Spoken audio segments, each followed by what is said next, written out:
So we are discussing about two planes, and in two planes we are discussing about angle between two planes, right? So angle between two planes is defined as the angle between their planes. One plane is pi 1, other plane is pi 2. One plane is pi 1 here, other plane is pi 2. One plane is pi 1, other plane is pi 2. And this is the angle between the two planes. See, angle between two planes here theta. Angle between two planes is what? Theta.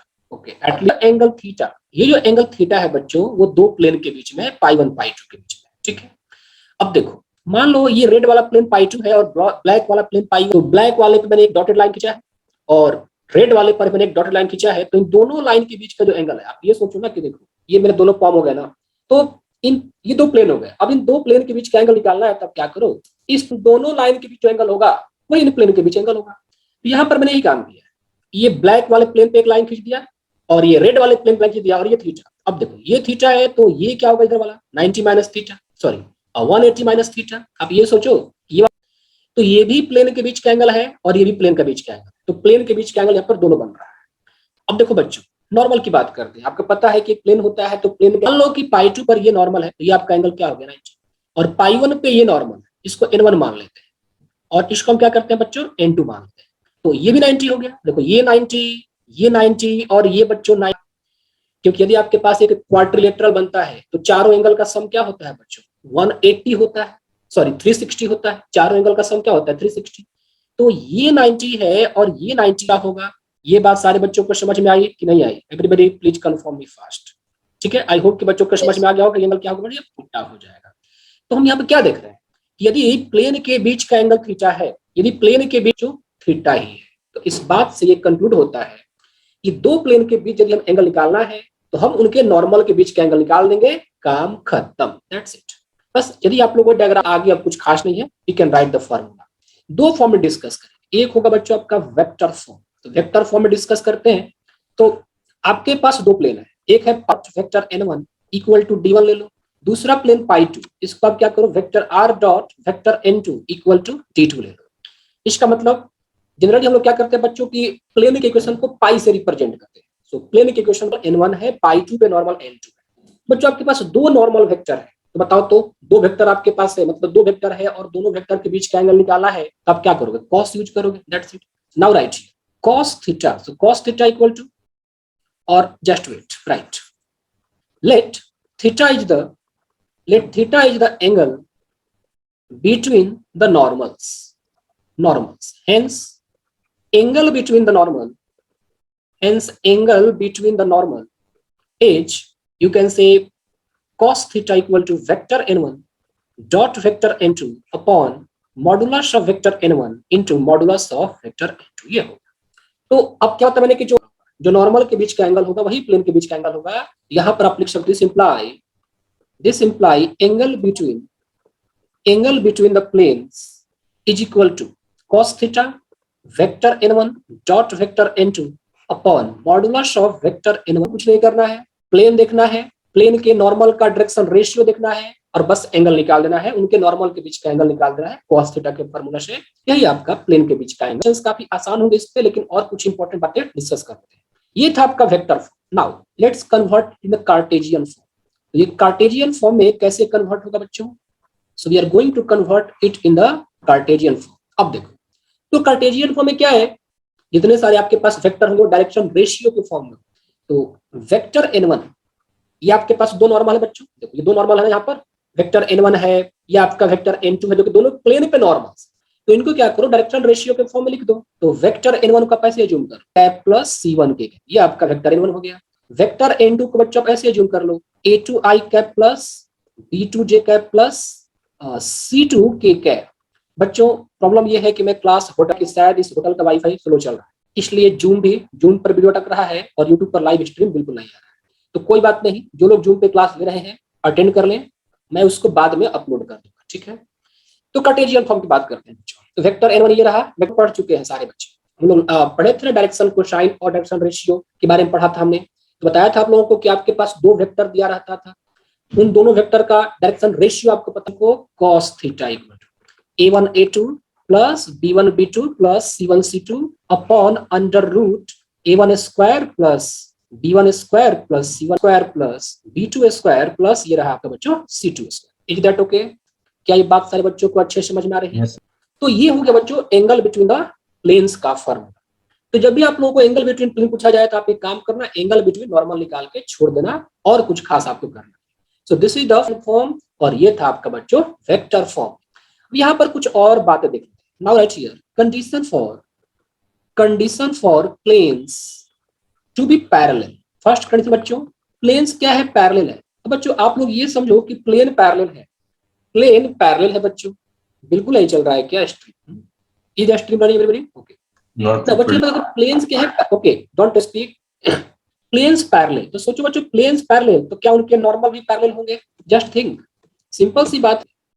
तो दोनों मतलब दोनों plane parallel है तो उनके normal भी क्या होंगे? पैरेलल तो होंगे। तो दोनों प्लेन पैरेलल तो उनके नॉर्मल पैरेलल। देखो मान लो मैंने एक प्लेन को बच्चों ऐसे बना दिया, दूसरे प्लेन को मैंने यहाँ पर इस तरह से बना दिया, तो यदि ये दोनों प्लेन पैरेलल है तो ऑफ कोर्स इनका नॉर्मल भी क्या होगा बच्चों? पैरेलल। तो ये तो बात कुछ वैसे ही हो गई ना, टू वेक्टर्स आर पैरेलल। ये तो बात बिल्कुल कुछ ऐसे ही हो गई कि दो वेक्टर पैरेलल। तो वेक्टर n1 मान लो ये रहा, वेक्टर n2 आपका ये रहा, और ये दोनों पैरेलल। तो ऑलरेडी हम लोग कंडीशंस डिराइव कर चुके हैं, उसको दो वेक्टर पैरेलल होते हैं तो उनका क्राइटेरिया क्या होता है। एक वेक्टर n1 ये है और एक वेक्टर n2 ये है, दो प्लेन पैरेलल मतलब दोनों का नॉर्मल पैरेलल। तो दोनों का normal b1 upon b2 equal to c1 upon c2. This is the condition for planes to be parallel. This is the condition for planes to be parallel. Is that clear? Everybody please tell. Now, second condition for planes, दो vector क्या होते थे? Perpendicular होते थे। यदि बच्चों दो vector perpendicular होते थे तो क्या होता था condition? a1 a2 plus b1 b2 plus c1 c2 equal to 0. That's it. हो गया condition for parallel out this discussion. Now you can take few questions, then things will be more and more clear. जैसे मान लो मैंने एक question लिया, लिखा कि the angle between the planes 2x plus y plus 2z plus 3 equal to 0 and vector r dot I cap minus j cap plus k cap. Option से, लेकिन option देखने की आवश्यकता नहीं है, विल गेट द आंसर. देखो पहले इन दोनों प्लेन को ऑब्जर्व करो, एक वेक्टर फॉर्म में लिखा है और एक कार्टेशियन फॉर्म में लिखा है. आपको करना कुछ नहीं है, दोनों प्लेन के नॉर्मल का x plus Y plus 2z plus 3 equal to 0. तो इस वाले प्लेन के नॉर्मल का डायरेक्शन रेशियो, मतलब यहाँ पर क्या है? नॉर्मल का डायरेक्शन. दूसरा प्लेन वेक्टर r डॉट आई कैप माइनस जे कैप प्लस के कैप. आप चाहो तो इसे कार्टेशियन फॉर्म में लिख दो. यदि आप कार्टेशियन फॉर्म में नहीं भी लिखते हो तो भी क्रिस्टल क्लियर है कि प्लेन का फॉर्मेट कैसा है, और ये जो वेक्टर एन होता है वही नॉर्मल होता है. तो नॉर्मल आपके सामने लिखा हुआ है, कार्टेशियन फॉर्म दिया हुआ है, तो एक्स वाई जेड का कोएफिशिएंट ही नॉर्मल रिप्रेजेंट करता है. एक्स वाई जेड का कोएफिशिएंट यदि आपके पास वेक्टर फॉर्म में प्लेन लिखा हुआ है तो vector are dot vector N. तो वेक्टर एन बच्चों ये रहा, I cap minus J cap plus K cap. यहाँ पर डायरेक्शन रेशियो, तो इसको आप क्या कहो? a1 b1 और ये c1 कह दो, और इसको a2 b2 c2 कह दो, और दोनों के बीच का एंगल cos थीटा बच्चों a1 a2, तो 2 minus 1 plus c1 c2 2 into 1 plus 2 upon under root a1 square plus b1 square plus c1 square. a1 square 2 का स्क्वायर करोगे c1 square 4 under root a2 square plus b2 square plus c2 square 1 plus 1 plus 1. ये 2 और 2 4, 4 में से एक गया तो 3 under 9, और ये बच्चों root under 3. So now we can say here cos theta equal to 3. Root of 9 बच्चों क्या होता है? 3 होता है, और रूट ऑफ 3 ये कट गया, तो आप ये कह सकते हो कि theta equal to cos inverse 1 बार आया. Okay, I hope everybody got it. ये था आपका एक ऐसा क्वेश्चन जहां पर हमें सिर्फ एंगल निकालना था. कुछ खास यहाँ पर आपको वेरिएशंस देखने को मिलेगा नहीं. हाँ, कभी कभी प्लेन्स को कार्टेशियन फॉर्म में लिखा रहेगा, कभी कभी प्लेन्स को वेक्टर फॉर्म में लिखा रहेगा. क्या है? नॉर्मल के डायरेक्शन रेशियो को आइडेंटिफाई करना है और फिर दो वेक्टर के बीच का एंगल निकाल देना है. सिंपल सी बात है, कॉस वाला फॉर्मूला. अब आते हैं बच्चों, आगे बढ़ते हैं. Family of planes. ठीक है, देखो इसको थोड़ा सा क्या करेंगे हम लोग, स्ट्रेट लाइन चैप्टर से रिलेट करें. याद करो आप लोग पढ़ाया था मैं कि दो लाइन कट करती है, एक पॉइंट ऑफ इंटरसेक्शन जो इनफाइनाइटली मेनी लाइन पास कर सकता है. Am I correct? ऐसा हमने पढ़ा है 2D में. अब 3D में भी इसको थोड़ा क्या करो, रियलाइज करो. जैसे मान लो कि मेरा ये पाम जो है ऐसे कट किया, तो कट किया यहाँ पर टच कर रहा ना, या पॉइंट ऑफ इंटरसेक्शन. अब इस पॉइंट ऑफ इंटरसेक्शन से बच्चों देखो, मतलब आप जस्ट इमेजिन करो, देखो ये मेरा फोन है, सेल फोन, ये भी एक प्लेन है जो कि दोनों के इंटरसेक्शन से पास कर रहा है. तो देख लग रहा है ना कि दो मेरा पाम जो था, तो दोनों मेरा पाम है वो गिवन प्लेन से इंटरसेक्ट किया. तो एक पॉइंट ऑफ इंटरसेक्शन जनरेट हो, प्लेन्स पास कर सके। बस यही सिंपल सी बात है। यदि आप समझ गए, आई होप कि आसान कॉन्सेप्ट था, सारे बच्चे समझ गए होंगे। तो लिखो यहाँ पर बच्चों, infinitely many planes, infinitely many planes can pass through the अच्छा एक बात और बच्चों, दो लाइन कट करता है तो पॉइंट बनता है, दो प्लेन कट करेगा तो क्या बनेगा? पॉइंट। तुम अपने कमरे के दीवारों को देखो, जैसे देखो इस कमरे को देखो, तो ये जो एक दीवार ये है ना, और तुम देख सकते हो कि सामने वाला भी एक दीवार है। अब ये दोनों प्लेन कट कर रहा है तो कॉर्नर देख रहे हो, क्या दिख रहा है? वो लाइन दिख रही है, क्या दिख रहा है बच्चों? कमेंट बॉक्स में लिख सकते हो। तो एक्चुअली में होता है लाइन से बनता है। जब दो प्लेन कट करते हैं तो बच्चों हमेशा क्या बनता है? लाइन बनता है। आई होप कि बच्चों को समझ में आ गया होगा। देख लो यहाँ पर, ये प्लेन और ये वाला प्लेन दोनों कट किया, तो स्टडी करते हो ना, वो लाइन क्या होता है? प्लेन का ही किनारा होता है। वो लाइन बच्चों प्लेन का ही एक किनारा होता है, ठीक है। तो इसीलिए यहाँ पर आपको लिखा लाइन, पॉइंट मत लिखो, लाइन लिखो। Line of intersection, line of intersection of two planes, ठीक है। तो जब भी दो प्लेन कट करेगी बच्चों तो एक लाइन बनेगा, पास करेगा। तो यहाँ पर आप डायग्राम बना लो आराम से। तो एक मान लो एक प्लेन ये ले लिया मैंने, तो एक प्लेन बच्चों यहाँ पर क्या है? ये, ओके। और दूसरा प्लेन मैंने यहाँ पर मान लो कुछ और तरीके से बना दिया, देखो मान लो ऐसे बना दिया, ये आपका प्लेन, ठीक है। अब ये दोनों प्लेन कट किया और ये लाइन बना दी। अब इस लाइन से आप इनफाइनाइटली मेनी प्लेन्स निकाल सकते हो। So you can have infinitely many planes. जैसे देखो एक प्लेन ऐसे हो गया, ऐसे बन गया डायग्राम, आप बना लो अपने हिसाब से, ठीक है। ये बन गया। सो यहाँ पर आप चाहो तो थोड़ा डॉट डॉट करो ताकि लगे अच्छा ठीक है ऐसे जा रहा है, ठीक है।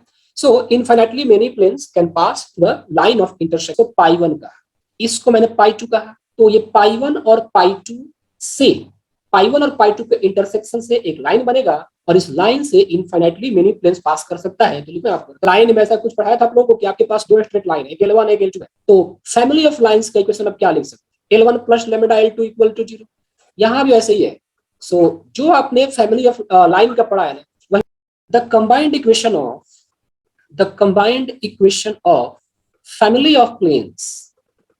family of planes passing through the line of intersection of two planes pi 1 and pi 2 is pi 1 plus lambda times pi 2 equal to 0। ये हो गया बिल्कुल लाइन वाला कॉन्सेप्ट है। L1 प्लस लेमडा L2, यहाँ पर क्या कर देंगे? पाई 1 प्लस लेमडा पाई 2, ठीक है। अब इसको थोड़ा कन्वर्ट करते हैं, नाउ राइट हियर, इसी चीज को हम लोग वेक्टर फॉर्म में स्टडी करते हैं कि वेक्टर फॉर्म में फैमिली ऑफ प्लेन्स का इक्वेशन कैसे दिखेगा। Now we are interested to discuss about that. थोड़ा सा आज स्पीड हमारा स्लो हो गया है क्योंकि नेटवर्क होटल काफी अच्छा है लेकिन ऐसा है नहीं। वेक्टर फॉर्म पे आते हैं तो डायग्राम तो ये रहेगा, दोबारा आपको डायग्राम बनाने की आवश्यकता नहीं है, ठीक है। एक प्लेन पाई 1 है, दूसरा प्लेन पाई 2 है, दोनों गिवन प्लेन है, तो उसमें दोनों प्लेन कट किया, एक लाइन बना, उस लाइन ऑफ इंटरसेक्शन से इनफाइनाइटली मेनी प्लेन पास करेगा। कंबाइंड इक्वेशन पाई 1 प्लस लेमडा पाई 2, इसको हम लोग जनरल इक्वेशन भी कह सकते हैं but no need to write. Now see vector form में कैसे कन्वर्ट करेंगे। तो मान लो पाई 1 का इक्वेशन बच्चों vector are dot vector n1 equal to d1 ले लिया एंड इसको मान लिया फर्स्ट प्लेन। पाई 2 का इक्वेशन बच्चों मैंने vector are dot vector n2 equal to d2, इसको मैंने मान लिया second plane. Pi 1 plus lambda pi 2 किया गया है बच्चों, तो आप यहाँ पे क्या करो, ऐसे कर दो vector are dot vector n1 plus, देखो करने को इसको दो तरीके से कर सकते हैं लेकिन आपको करना क्या है, लेमडा टाइम्स पाई 2 कर, थोड़ा सा इसको ऐसे कर। आप पाई 1 को बच्चों ऐसे लिख सकते हो क्या, standard form, vector are dot vector n1 minus d1 equal to 0। जो हम पहले कर रहे थे गलत नहीं था लेकिन ये थोड़ा रेस्पेक्टेड तरीका से हो गया, एक सिस्टमेटिक वे में हो गया। Vector are dot vector n1 minus d1 equal to 0 और पाई 2 को हम क्या करते हैं बच्चों, vector are dot vector n2 minus d2 equal to 0। तो स्टैंडर्ड फॉर्म में लिख दिया। स्टैंडर्ड फॉर्म में राइट साइड में 0 आना होता है। What is the meaning of standard form, right side में बच्चों 0 जनरेट करना होता है, ओके। अब फैमिली क्या है, पाई 1 प्लस लेमडा पाई 2, अब क्या करोगे यहाँ पर, पाई1 मतलब vector r dot vector n1 minus d1 plus lambda, pi क्या है बच्चों, vector r dot vector n2 minus d2, vector r dot vector n2 minus d2 equal to 0। तो एक काम कर लेते हैं separate, vector r dot vector n1 plus lambda vector r dot vector n2 minus d1 minus lambda d2 equal to 0। यहां से आप क्या करो, vector r dot vector n1 plus lambda vector n2, और ये हो गया आपका d1 प्लस लेमडा d2। बस this is the vector form, आप इसको ऐसे याद रखो। यदि आप, ये तो बेसिक इक्वेशन है, ये हो गया आपका मेन इक्वेशन, तो इसको याद रखते हो तो आपका काम चल जाएगा, वेक्टर फॉर्म चाहे कार्टेशियन फॉर्म। बट एग्जाम्स में डायरेक्ट यही ऑप्शन आ जाता है, which of the following is the family of planes, vector r dot vector n1 plus lambda n2 equal to d1 plus lambda d2, that's it. यहाँ पर कुछ और important बातें सीखेंगे, लेकिन पहले यहाँ पर हम कार्टेजियन फॉर्म देख लेते हैं। देखो ये वेक्टर फॉर्म था ना, कार्टेजियन फॉर्म। हम लोग फैमिली ऑफ प्लेन का इक्वेशन कार्टेजियन फॉर्म में कैसे लिखें, ठीक है। So how to write the equation in Cartesian form, see. तो कार्टेजियन फॉर्म में दोनों प्लेन के इक्वेशन के इमेजिन करते हैं बच्चों। तो a1x प्लस ये रहा b1y plus c1z plus d1 equal to 0 कर। बच्चों एक बात बताना चाहता हूँ, कभी कभी प्लेन का इक्वेशन आपके पास ax plus by plus cz equal to d करके मिलेगा, और कभी कभी प्लेन का इक्वेशन आपको ax plus by plus cz plus d equal to 0 करके मिलेगा। तो आपको ये सोचना नहीं है कि अच्छा क्या हो रहा है, ये कुछ नहीं है, बहुत सिंपल चीज है, दोनों ही चलता है, ठीक है। या तो ऐसे लिखो या तो ऐसे लिखो, ये दोनों ही प्लेन के इक्वेशन के बराबर है, तो आप इसके लिए चिंता ना करें। जैसे क्या ये plus z equal to d है, तो हम इसको ऐसे कर सकते हैं ना, माइनस डी इक्वल टू 0 कर सकते हैं, दैट्स इट। तो d को इक्वल टू के बाद लिखा रहे या d को इक्वल टू से पहले लिखा रहे, उसमें कोई इश्यू नहीं है, ये दोनों ही प्लेन के जनरल इक्वेशंस कहलाते हैं, ठीक है। तो यहां पर मैंने क्या किया, कार्टेशियन फॉर्म में, सो पाई1 को मैंने a1x plus b1y plus c1z plus d1 equal to 0, और प्लेन पाई2 के इक्वेशन को a2x plus b2y plus c2z plus d2 equal to 0 कर दिया। हमें फैमिली ऑफ प्लेन लिखना है, लिखो यहाँ पर equation of family of planes.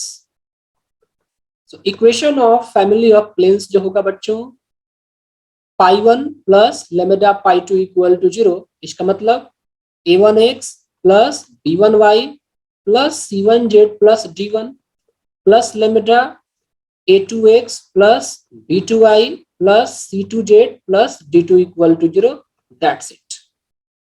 And now we can have some questions to verify all these discussions. इस मान लो आपके पास एक क्वेश्चन दिया गया यहाँ पर, कह रहा है कि the equation of the plane, the equation of the plane containing the line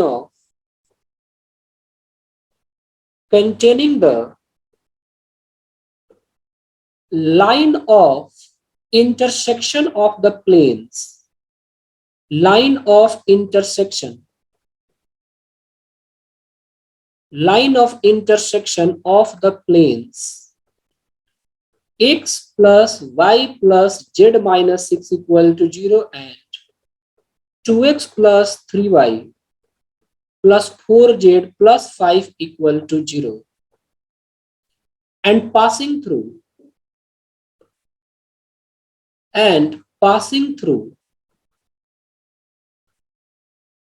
the points 1, 1, 1 each. 4 option है, but we are not going to write any options, we'll just get the answer. The equation of the plane containing the line of intersection of the planes this and passing through the point this. ये काफी simple questions है, but we can start from this question. देखो यहां पर इसको answer करने का प्रयास करते हैं बच्चों। सी, तो एक प्लेन आपके पास बच्चों ये है, दूसरा प्लेन ये है, दोनों इंटरसेक्ट किया तो एक लाइन बना। अब बताया था ना कि उस जो लाइन बनती है उस लाइन से इनफाइनाइटली मेनी प्लेन्स पास कर सकता है। यहाँ पर हमें क्या करना है कि इनफाइनाइट मेनी प्लेन में से एक ऐसी प्लेन के क्वेश्चन निकालना है जो इस पॉइंट से पास करता है। तो काफी देखो ये टू प्लेन से क्वेश्चन काफी सिंपल होते हैं और आसानी से बन जाते हैं। इसीलिए तो कह रहा हूं ना कि ऐसा चैप्टर है जहां से 4 से 8 मार्क्स सिक्योर होता है मेंस एडवांस में, और एक दो क्वेश्चन तो आना ही आना होता है। चलो ये आपके पास प्लेन और ये आपके पास प्लेन, तो क्या करो pi 1 plus lambda pi 2 x plus Y plus z minus 6 plus lambda times 2x plus 3y plus 4z plus 5 equal to 0। ये pi 1 plus lambda pi 2 lambda निकालना है। तो लेमडा के लिए बच्चों यहाँ पर एक कंडीशन आपके पास है कि जो ये पूरा का पूरा फैमिली है ना, उस फैमिली में से आपको उस मेंबर को निकालना है जो यहां से पास करता हो, 1,1 कौन से पास करता हो, तो 1 1 1 इस पे सेटिस्फाई करवा दो। लाइन में क्या कहा था, ये कहा था ना L1 प्लस लेमडा L2 करो, तो ये आपका फैमिली बन जाता है L1 प्लस लेमडा L2। अब एक पर्टिकुलर कंडीशन दिया रहता है, तो इस फैमिली में से कोई एक ऐसा मेंबर होगा जो उस पर्टिकुलर कंडीशन को मीट करेगा। यदि आप उस कंडीशन को पुट कर दोगे तो आपको पर्टिकुलर मेंबर निकलता है। तो देखो यहाँ तो ये जो इक्वेशन है ये तो पूरा का पूरा फैमिली को रिप्रेजेंट करता है। अब उस फैमिली में से एक ऐसा मेंबर है जो इससे पास कर रहा है, तो इस कंडीशन को पुट करेंगे तो उस पर्टिकुलर मेंबर का इक्वेशन निकलेगा। तो जस्ट क्या करो सेटिस्फाई करा, 1,1 कॉमन पुट कर दो। तो देखो 1 प्लस 1 माइनस 6 प्लस लेमडा ये 2, ये बच्चों हो गया आपका 3 प्लस 4 और ये 5 इक्वल टू 0। सो -3 5 और 4 9, 9 plus 3 12, 12 plus 2 14, 14 lambda equal to 0। यहां से भी कह सकते हैं कि लेमडा इक्वल टू बच्चों 3/14, lambda equal to 3/14। Let me check whether I'm doing correct or not. -6, 2x plus 3y plus 4z plus 5, right? So 5 plus 4, 9, 9, 3, 12, 12 to 14. Okay, it's correct, right? Okay, put here now lambda. So now the equation of that particular plane. Now the equation of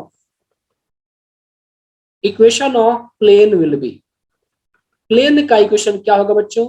So x plus y plus z minus 6, x plus y plus z minus 6 plus lambda, lambda क्या बच्चों यहाँ पर 3/14, और यहां पर लिखा है 2x plus 3y plus 4z plus 5, 2x plus 3y plus 4z plus 5 equal to 0। Multiply करते हैं तो 14x plus 14y plus 14z, 14 6 जा कितना होता है 114, राइट? मैं करेक्ट? 114 नहीं 84 ना, 84। 3 2 जा 6x, 3 3 जा 9y, 4 3 जा 12z plus 15 equal to 0। And now check, so 14 plus 6 20x, 14y plus 9y, so this will become 23y, 14z plus 12z, so 26z minus of 69 equal to 0. So this is the required equation of the plane which satisfy the given condition. Is this question crystal clear to all of you? You can respond if you want to respond here. Yes. Yes. Okay, now let's move to the next question. Take one more question. Find the planes passing through the intersection of, find the planes passing through the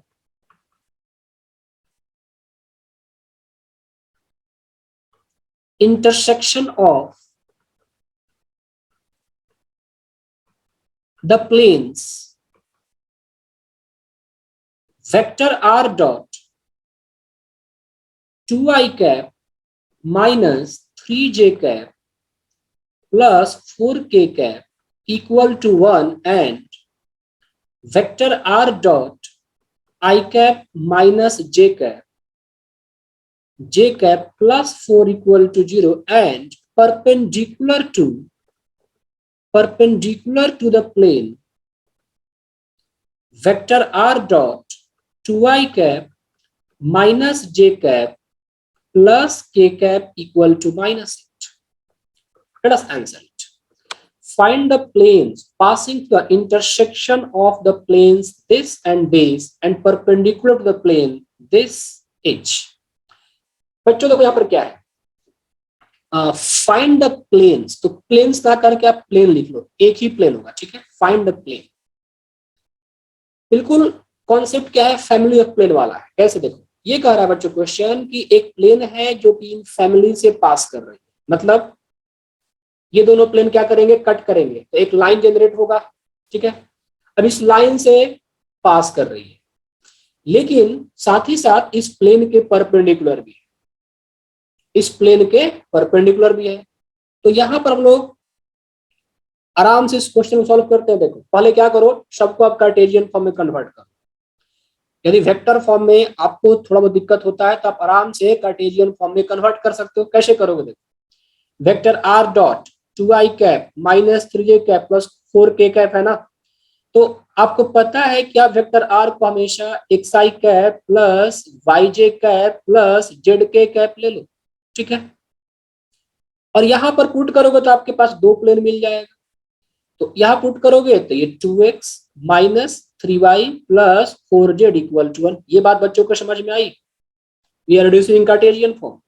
is that clear? This point everybody please tell me. कुछ नहीं करना है, बस ये vector form में इस Cartesian form में convert कर दो। तो ये 2i minus 3j plus 4k है ना, ये क्या बन जाएगा आपका 2x minus 3y plus 4z बन जाएगा इक्वल टू 1।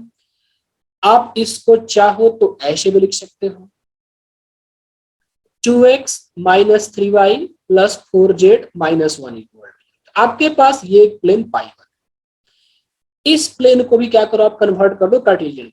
ये क्या है, आई cap minus J cap.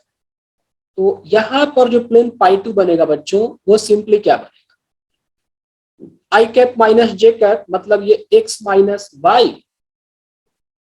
Plus 4, x minus y plus 4 equal to 0। दो प्लेन मिल गया। सो फैमिली ऑफ प्लेन क्या होगा, फैमिली ऑफ प्लेन क्या होगा बच्चों, so pi 1 plus lambda pi 2 equal to 0। अब पाई 1 ये है 2x minus 3y plus 4z minus, so 2x minus 3y plus 4z minus 1 plus lambda pi 2 क्या है, x minus y plus 4 equal to 0। तो ये तो बच्चों आपका फैमिली ऑफ प्लेन चला। इसको थोड़ा सा और हम अच्छे से रीअरेंज करते हैं। देखो यदि मैं x कॉमन लेना चाहूं तो 2 प्लस लेमडा इंटू एक्स, देखो x यहां से कॉमन ले लिया। यदि मैं y कॉमन लेना चाहूं, यहां से -3 और यहां पर माइनस लेमडा, और यदि मैं z कॉमन लेना चाहूं बच्चों तो 4 प्लस 4 लेमडा, और यहां पर ये -1 equal to 0। 4 plus 4 lambda into z, इसको हम थर्ड मान लेते हैं। तो बच्चों ये लेमडा के टर्म है तो ये फैमिली है, लेकिन क्या कर रहा है कि हमें उस फैमिली में से एक पर्टिकुलर मेंबर का इक्वेशन निकालना है जो इस वाले प्लेन पे परपेंडिकुलर लिखा ना, and perpendicular to plane this. एक काम करो, अपना इसको भी कार्टेशियन फॉर्म में लिखो, तो ये हो जाएगा 2x माइनस, कुछ नहीं करना है, वेक्टर फॉर्म में है ना, आई जे के को हटा के एक्स वाई जेड से रिप्लेस कर दो, तो 2x minus y plus z ना, 2x minus y plus z equal to -8। अब ये आपके पास एक प्लेन है, ये दोनों प्लेन परपेंडिकुलर है।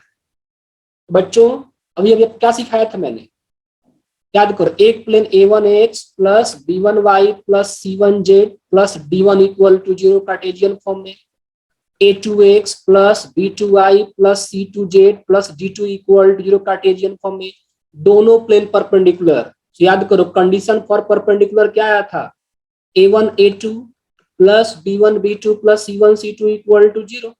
बताया था कि नॉर्मल, बस प्लेन्स के नॉर्मल के डायरेक्शन रेशियो को ले लो और कंडीशन अप्लाई कर दो। लिखा था यहाँ पर ना, very that see condition for planes to be perpendicular and parallel. तो perpendicular a1 a2 plus b1 b2 plus c1 c2, ये a1 b1 c1 पहले वाले प्लेन के नॉर्मल के direction ratio, a2 b2 c2 दूसरे वाले प्लेन के normal के डायरेक्शन रेशियो। तो यहाँ पर इस क्वेश्चन में आपके पास क्या है, दो प्लेन्स है। तो पहले वाले प्लेन में ये a1, ये बच्चों आपका b1 और ये रहा आपका c1। फिर ये a2, सर आपने y कॉमन लिखा है। हाँ ये y होगा यहाँ पर, कोई बात नहीं y कर लो। और सर ये 4 लैम्डा में z नहीं था। देख लेते एक बार, x कॉमन लिया 2 प्लस लेमडा, y कॉमन लिया तो -3, y कॉमन लिया तो ये माइनस लेमडा, और z कॉमन लिया तो 4 plus 4 lambda. Any issue here? दो प्लेन है ना, देखो यस अच्छा दूसरे वाले में z तो है नहीं ना, दूसरे वाले में z है नहीं, ठीक है बेटा। तो दूसरे वाले में z नहीं है यहाँ पर, राइट। तो दूसरे वाले में z नहीं है बच्चों, तो सिर्फ और सिर्फ ये 4z हो जाएगा, राइट। और फिर -1 प्लस 4 लेमडा इक्वल टू 0। तो देखो ये आपका a1 ये b1 और यहाँ पर ये आपका c1 आ गया, फिर ये a2 यहाँ पर आपका b2 मिल गया और ये आपका c2 मिल गया। सो परपेंडिकुलर है, a1 a2 कह रहा ना, ये परपेंडिकुलर है, परपेंडिकुलर। सो a1 a2, सो 2 प्लस लेमडा इंटू a2 क्या है 2, फिर b1 b2 तो -3 माइनस लेमडा और b2 क्या है बच्चों -1 प्लस c1 c2, तो c1 क्या है यहाँ पर 4 और c2 क्या है 1 इक्वल टू 0। इसको सिंप्लीफाई करके लेमडा निकाल लेते बच्चों, सो 2 2 4, 4 प्लस ये 2 लेमडा माइनस माइनस प्लस 3 और ये माइनस माइनस प्लस लेमडा और प्लस 4 इक्वल टू 0। तो यहां से 2 lambda plus lambda 3 lambda, 4 plus 4 8, 8 और 3 11 प्लस 11 इक्वल टू 0। तो बच्चों यहां से जो हमारा लेमडा का वैल्यू निकल कर आया वो क्या निकल कर आया -11/3, -11/3। This is your lambda. Lambda मिल गया तो क्या करेंगे, इस फैमिली में आप पुट कर दो लेमडा, तो आपको रिक्वायर्ड प्लेन मिल जाएगा 2 प्लस लेमडा। तो यहां पर हो जाएगा बच्चों 2 माइनस 11/3 इंटू एक्स, फिर ये प्लस -3 और ये minus minus plus 11/3 into y, फिर यहां पर 4z, right. So plus 4z -1 plus 4 into lambda -11/3 equal to 0। 3 2 जा 6, 6 minus 11 -5/3x, -3 plus 3 -9, -9 plus 11, so -9 plus 11 2/3y plus 4z -1 and here -44/3 equal to. Now just simplify, so -5x plus 2y, 4 3 12, 12z and here -3 -44 equal to 0. So -5x plus 2y plus 12z and -47 equal to 0. So 5x minus 2y minus 12z plus 47 equal to 0. This is the required equation of the plane. That's it. Is that okay? All of you got it clearly? सो इस तरह हम लोगों ने क्या पढ़ा कि family of planes को deal करने का तरीका से। नाउ एक और इंपॉर्टेंट बात ये देखो बच्चों, equation of a plane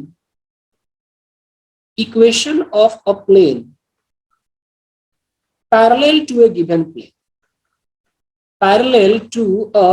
plane, बच्चों ये बिल्कुल लाइन वाला ही कॉन्सेप्ट है।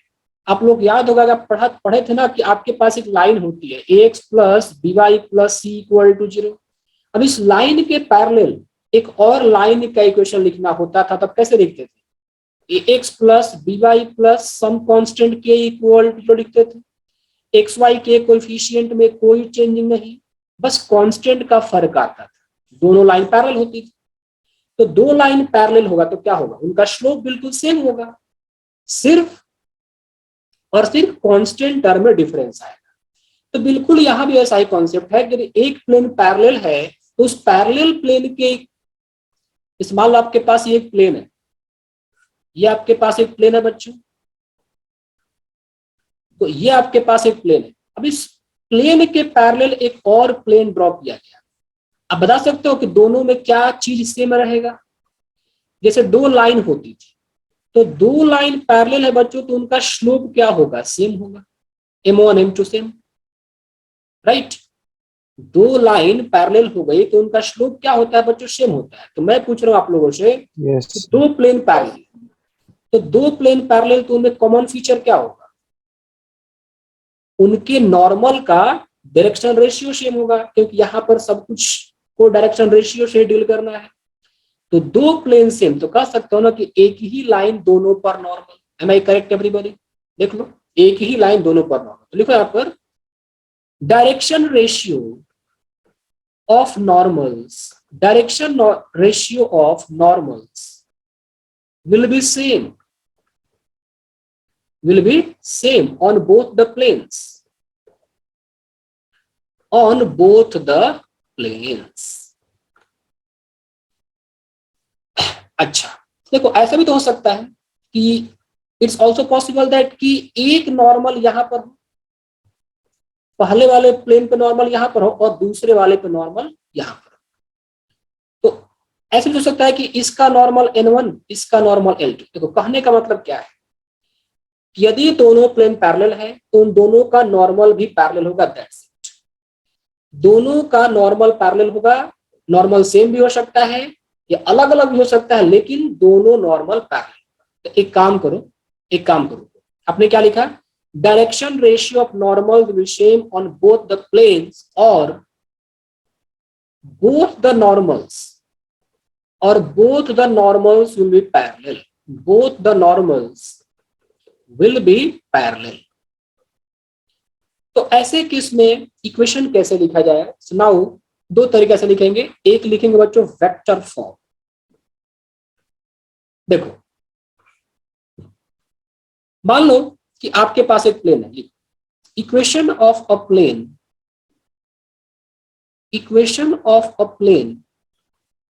Parallel to vector r dot vector n1 equal to d1, vector r dot vector n1 equal to d1 is vector r dot vector n1 equal to d2, that's it। Constant term में फर्क होगा।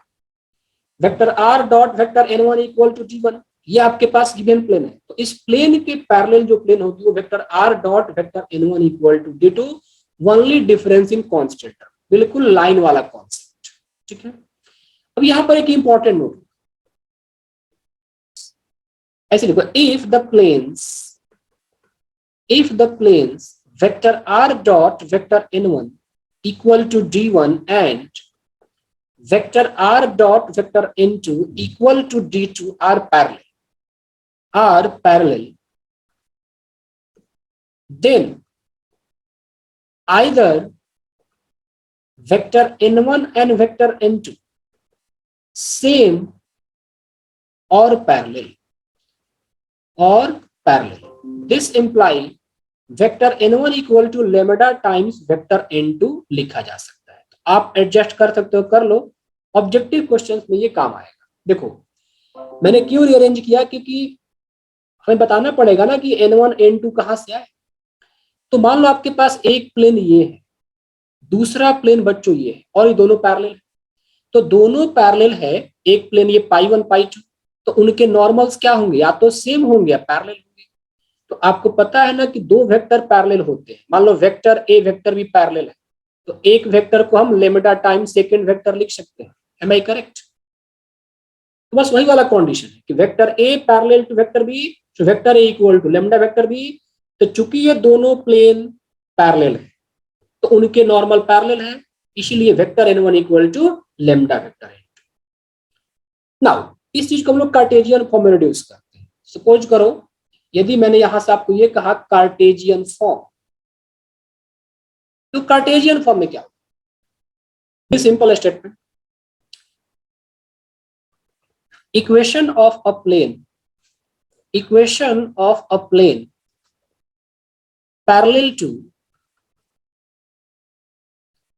parallel to the plane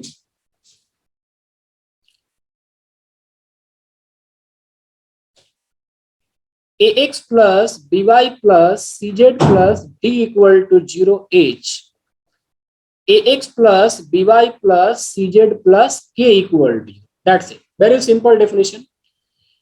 देखो बच्चों ये plane है और इस plane के पैरेलल एक प्लेन, तो सिर्फ कांस्टेंट में फर्क आएगा। तो एबीसी में कोई चेंजिंग नहीं होगा। कांस्टेंट यहाँ पर डी है तो डी को रिप्लेस कर दो किसी दूसरे कांस्टेंट के से और कोई खास फर्क नहीं होगा। अब एक छोटा सा क्वेश्चन यहाँ पे कर लेते हैं। राइट डाउन लिखा है the equation of a plane passing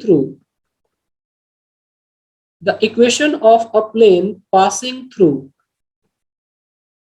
3, 4, -1 and which is parallel to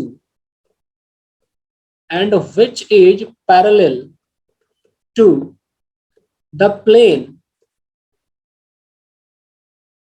vector r dot 2i cap minus 3j cap plus 5k cap plus 7 equal to 0h। तो काफी सिंपल क्वेश्चन है, देख लेते हैं इसको आराम से। देखो ये क्या कर रहा है, the equation of a plane passing through this, तो एक प्लेन इससे पास कर रहा है, इसके पैरेलल। तो पहले क्या करो, इसको कार्टेशियन फॉर्म में रिड्यूस करो। तो 2i minus 3j plus 5k है तो ये 2x minus 3y plus 5z, तो 2x minus 3y plus 5z और यहाँ पर कांस्टेंट क्या है +7। तो ये आपके पास एक गिवन प्लेन। अब इस गिवन प्लेन के पैरेलल एक प्लेन को ड्रॉ करना है, तो सिंपली क्या हो जाएगा, so equation of plane parallel to plane 1 as, इसको आप 1 मान लें, 2x minus 3y plus 5z plus some constant k equal to 0। अब ये k निकालना है, तो k निकालने के लिए क्या करेंगे, पासिंग पॉइंट 3, 4, -1 पुट कर दो।